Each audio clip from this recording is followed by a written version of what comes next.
사도신경으로 신앙 고백 드림으로 새벽 예배 시작합니다. 전능하사 천지를 만드신 하나님 아버지를 내가 믿사오며 그 외아들 우리 주 예수 그리스도를 믿사오니 이는 성령으로 잉태하사 동정녀 마리아에게 나시고 본디오 빌라도에게 고난을 받으사 십자가에 못 박혀 죽으시고 장사한 지 사흘 만에 죽은 자 가운데서 다시 살아나시며 하늘에 오르사 전능하신 하나님 우편에 앉아 계시다가 저리로서 산자와 죽은 자를 심판하러 오시리라. 성령을 믿사오며 거룩한 공회와 성도가 서로 교통하는 것과 죄를 사하여 주시는 것과 몸이 다시 사는 것과 영원히 사는 것을 믿사옵나이다. 아멘. 이 아침에 우리에게 주시는 하나님의 말씀은 잠언 13장 1절로 13절 말씀까지입니다. 잠언 13장 1절에서 13절 말씀까지 우리 말씀 찾으셨으면 한 목소리로 같이 읽습니다. 지혜로운 아들은 아비의 훈계를 들으나 거만한 자는 꾸지람을 즐겨 듣지 아니하느니라. 사람은 입의 열매로 인하여 복록을 누리거니와 마음이 괴사한 자는 강포를 당하느니라. 입을 지키는 자는 자기의 생명을 보존하나 입술을 크게 벌리는 자에게는 멸망이 오느니라. 게으른 자는 마음으로 원하여도 얻지 못하나 부지런한 자의 마음은 풍족함을 얻느니라. 의인은 거짓말을 미워하나 악인은 행위가 흉악하여 부끄러운 데 이르느니라. 공의는 행실이 정직한 자를 보호하고 악은 죄인을 패망하게 하느니라. 스스로 부한 채하여도 아무것도 없는 자가 있고 스스로 가난한 채하여도 재물이 많은 자가 있느니라. 사람의 재물이 자기 생명의 속전일 수 있으나 가난한 자는 협박을 받을 일이 없느니라. 의인의 빛은 환하게 빛나고 악인의 등불은 꺼지느니라. 교만에서는 다툼만 일어날 뿐이라. 권면을 듣는 자는 지혜가 있느니라. 망령되이 얻은 재물은 줄어가고 손으로 모은 것은 늘어가느니라. 소망이 더디 이루어지면 그것이 마음을 상하게 하거니와 소원이 이루어지는 것은 곧 생명나무니라. 말씀을 멸시하는 자는 자기에게 패망을 이루고 계명을 두려워하는 자는 상을 받느니라. 아멘. 오늘은 함께 읽으신 잠언 13장 1절에서 13절 말씀을 중심으로 환하게 빛나는 의인의 빛이라는 제목의 말씀으로 잠시 은혜를 나누겠습니다.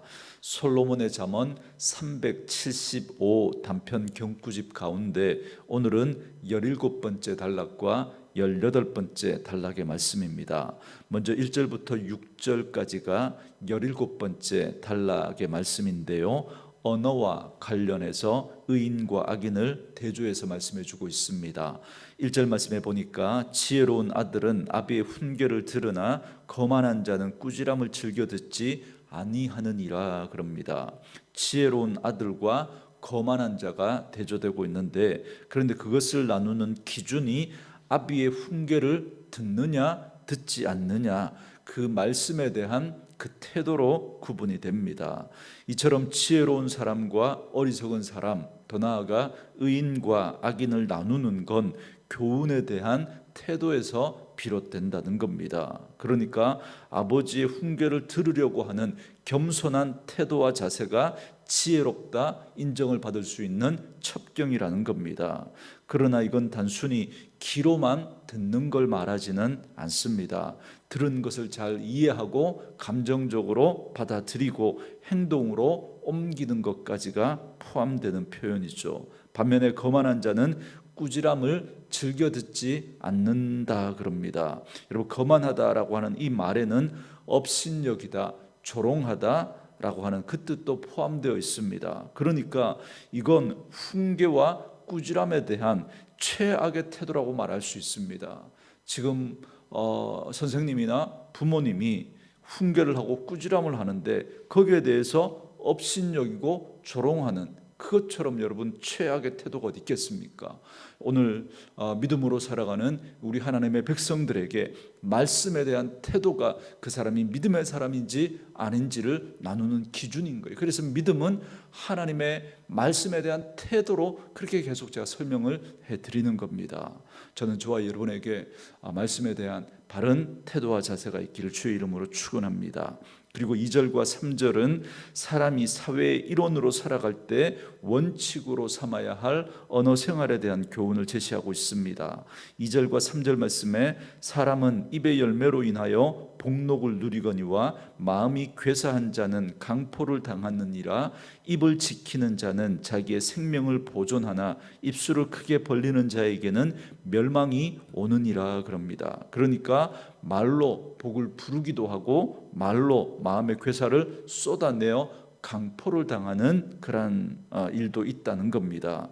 2절에 괴사라고 하는 이 단어의 어근이 어떤 뜻이냐면 은밀하게 행하다, 불성실하게 행동하다, 가장하다, 압박하다, 괴롭히다, 못쓰게 만들다라는 뜻을 가지고 있습니다. 그러니까 괴사한 자는 그 영혼과 마음이 불성실하고 악을 도모하고 자신의 이익을 위해서 은밀하게 타인을 해치는 그런 사람을 말합니다.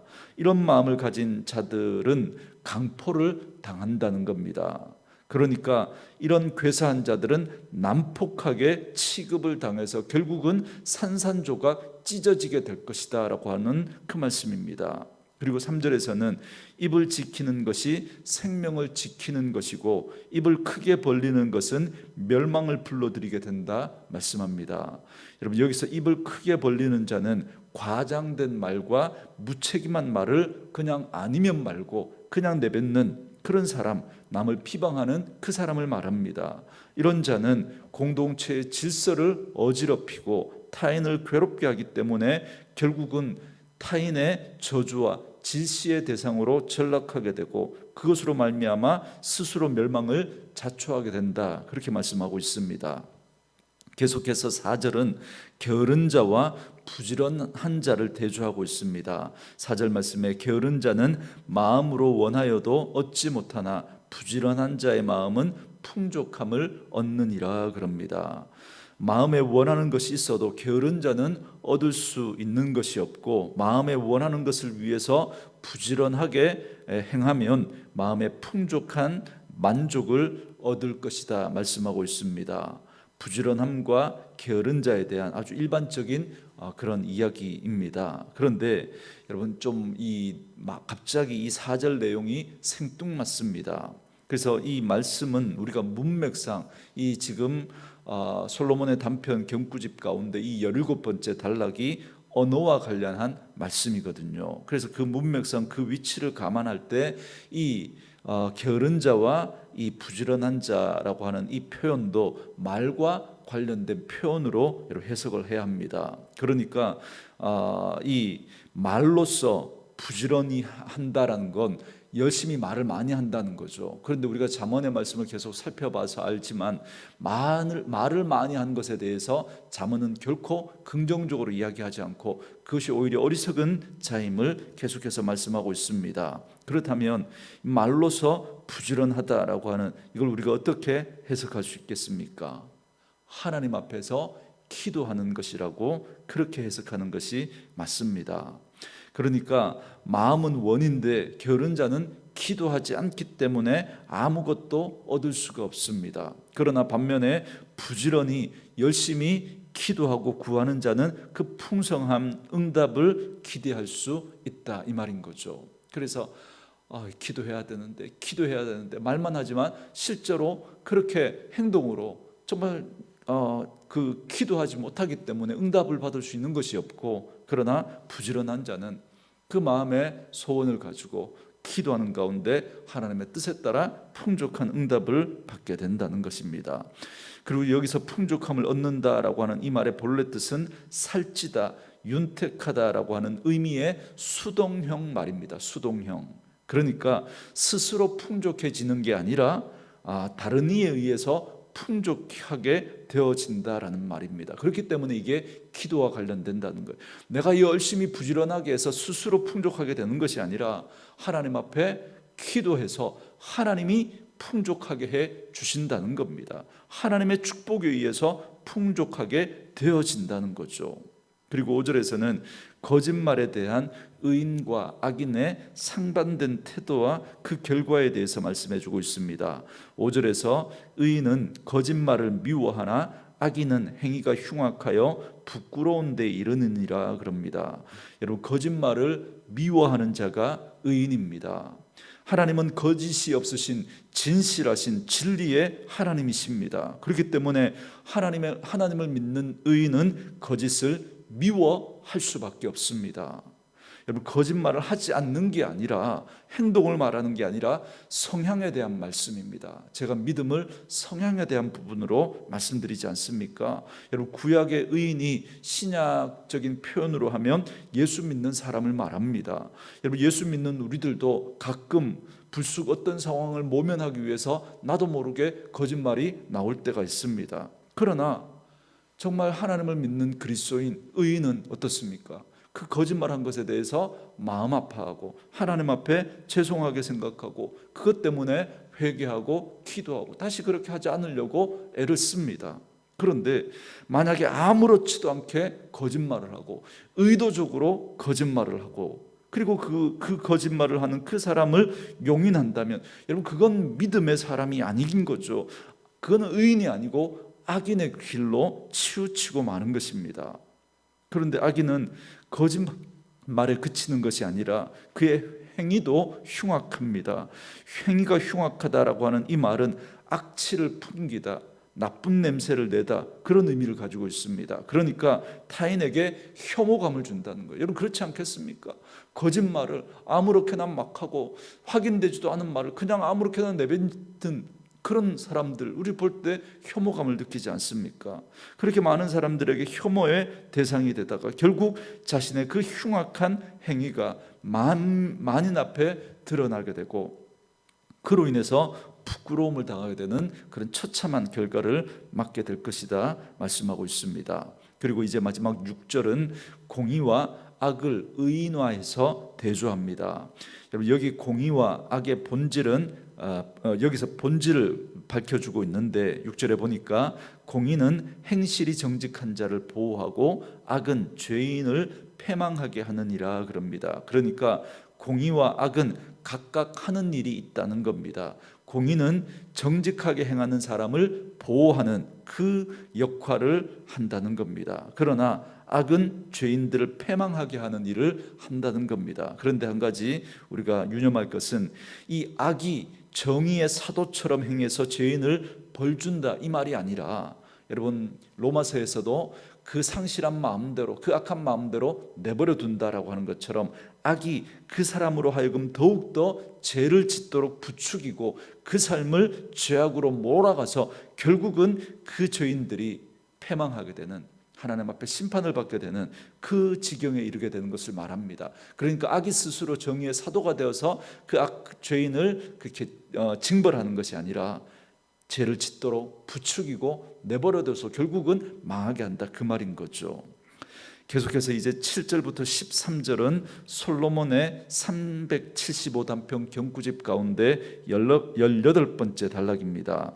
여기에서는 주로 재물과 관련된 교훈을 주고 있습니다. 먼저 7절과 8절은 재물의 소유 여부에 따라서 마땅하게 살아야 할 삶의 태도에 대해서 말씀해 주고 있습니다. 7절에 보니까 스스로 부한 채하여도 아무것도 없는 자가 있고 스스로 가난한 채하여도 재물이 많은 자가 있느니라 그럽니다. 이 구절은 여러 가지 해석을 할 수가 있는 그런 말씀인데 가장 일반적인 해석은 사람을 겉으로 평가하지 말아야 한다는 겁니다. 부자인 척하나 실상은 가난한 사람이 있고 가난해 보이지만 실상은 부자인 사람이 있다는 겁니다. 그러므로 사람을 평가할 때 섣부르게 외모로 평가해서는 안 된다라는 말씀입니다. 그리고 8절에 사람의 재물이 자기 생명의 속전일 수 있으나 가난한 자는 협박을 받을 일이 없느니라 그럽니다. 여러분, 8절 역시도 해석에 좀 어려움이 있는 구절인데요. 가장 일반적인 해석은 재물은 사람을 어려움에서 구해준다라는 말입니다. 그러니까 여러분, 특히나 이 고대 사회, 강도나 납치나 협박이나 유괴나 또 포로가 되는 그런 일들이 빈번하게 있었던 그 시대에 재물은 사람의 목숨을 구하는 속전의 역할을 감당했습니다. 이렇듯 재물은 목숨을 구하는데 굉장히 요긴하지만, 반면에 아예 재물이 없으면 목숨이 위협받을 일도 없다는 겁니다. 여러분, 그렇지 않겠습니까? 여러분, 뭐 돈이 없는데 여러분, 그런 사람들을 어떤 강도나 납치나 유괴의 대상이 되겠습니까?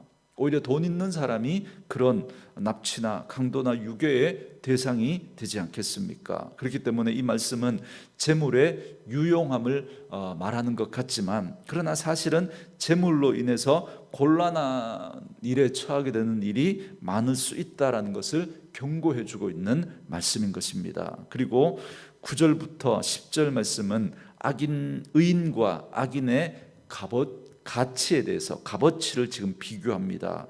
의인의 빛은 환하게 빛나고 악인의 등불은 꺼지느니라. 교만에서는 다툼만 일어날 뿐이라 권면을 듣는 자는 지혜가 있느니라 그럽니다. 9절은 빛의 이미지로 의인과 악인을 대조하고 있습니다. 빛은 명예롭고 아름답고 이로운 그 역할을 하지 않습니까? 그래서 의인의 빛은 환하게 빛난다 그러고 악인의 등불은 꺼진다 그럽니다. 다시 말하면 의인의 삶은 생명과 번영에 이르게 되지만 악인은 멸망에 이르게 된다라는 걸 상징적으로 표현해 주고 있습니다. 그리고 의인은 겸손합니다. 그래서 겸손한 의인들은 권면에 귀를 기울이는 거죠.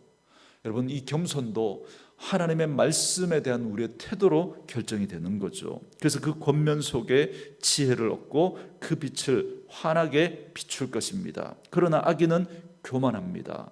서로가 자신을 높이느라고 다툼이 끊이질 않습니다. 누가 말해도 내 말만 맞기 때문에 들으려고 하지 않습니다.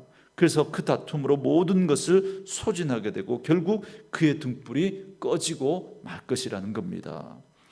여러분, 11절은 이제 재물의 증감에 개입된 하나님의 뜻에 대해서 말씀해 주고 있습니다. 망령되이 얻은 재물은 줄어가고 손으로 모은 것은 늘어가느니라 그럽니다. 그러니까 재물의 증감의 원리에 대해서 말씀해 주고 있는데, 망령되이 얻은, 그러니까 불로소득을 이야기하는 거죠. 그렇게 해서 얻은 것은 쉽게 낭비가 되지만 성실한 노동의 대가로 모아진 재물은 늘어가는 법임을 말씀해 주고 있는 것입니다.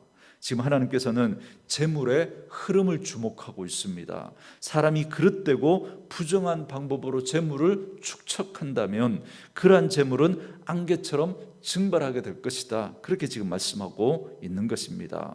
그리고 이제 12절과 13절은 말씀을 멸시한 행동이 패망에 이르기까지 어떻게 전개되어 가는지를 말씀하고, 또한 하나님의 계명을 하나님의 계명에 부지런한 것이 어떻게 상을 받게 되기까지 발전해 가는지를 말씀해 줍니다. 그래서 12절과 13절의 의미를 좀 더 명확하게 번역을 하면 이렇게 번역할 수 있습니다.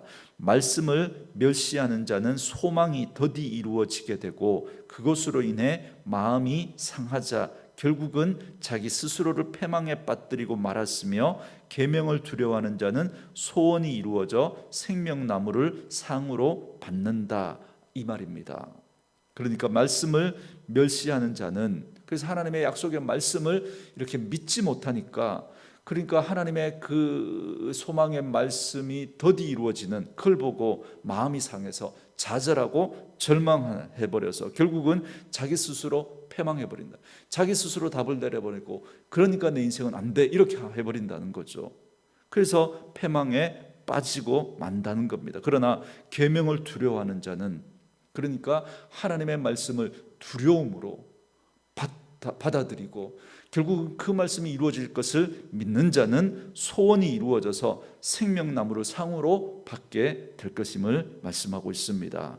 이처럼 오늘 말씀은 주로 입술의 말과 재물과 관한 관련된 교훈을 말씀해 주고 있습니다. 그러니까 언어 생활과 재물이라고 하는 이 둘은 우리가 이 땅을 살아가는 데 있어서 너무나 중요한 것입니다. 그리고 우리의 삶에 그리고 굉장히 많은 영향력을 끼치는 것들이죠.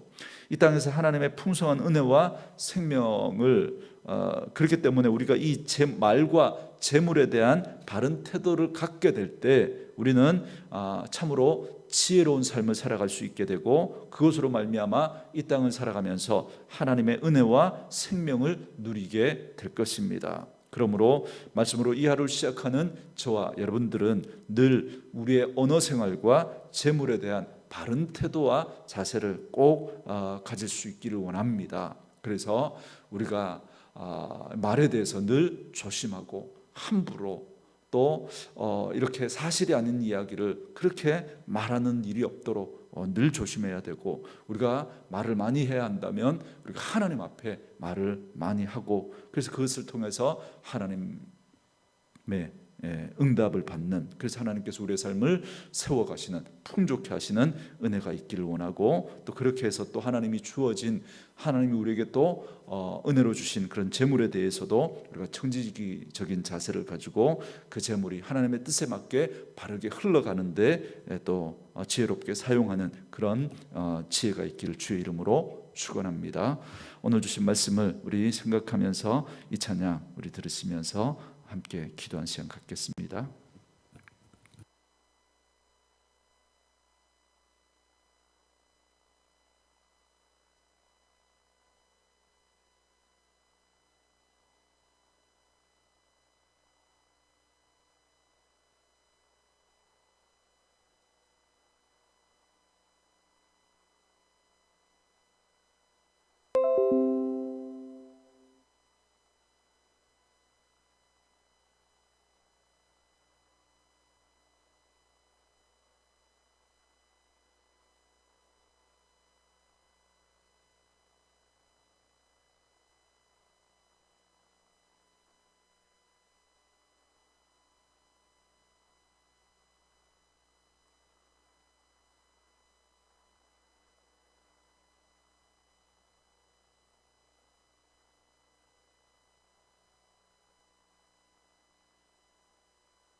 화려하지 않아도 정결하게 사는 삶, 가진 것이 적어도 감사하며 사는 삶, 내게 주신 작은 힘 나눠주며 사는 삶, 이것이 나의 삶의 행복이라오.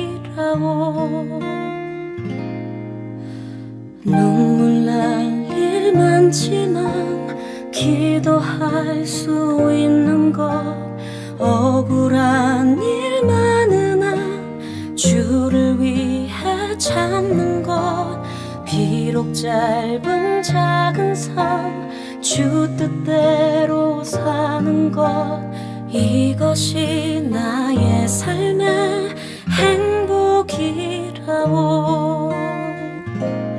이것이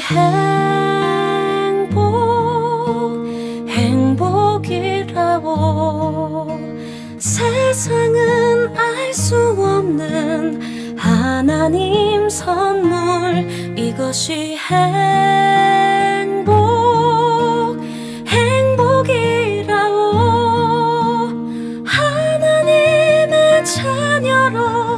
살아가는 것 이것이 행복이라오.